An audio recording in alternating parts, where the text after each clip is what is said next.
இந்த தேவனால் நிச்சயம் நான் ஆசீர்வாதம் பெற்றுக் கொள்ளுவேன். உந்தன் வசனம் கை கொள்ளுவேனா, உந்தன் வழிகளில் நான் நடந்திடுவேன். இந்த தேவனால்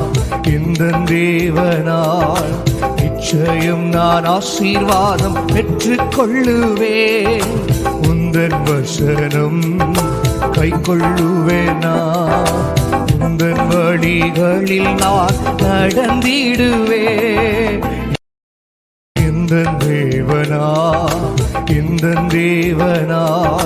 நிச்சயம் நான் ஆசீர்வாதம் பெற்றுக் கொள்ளுவேன். உந்தன் வசனம் கை கொள்ளுவேனா, உந்தன் வழிகளில் நான்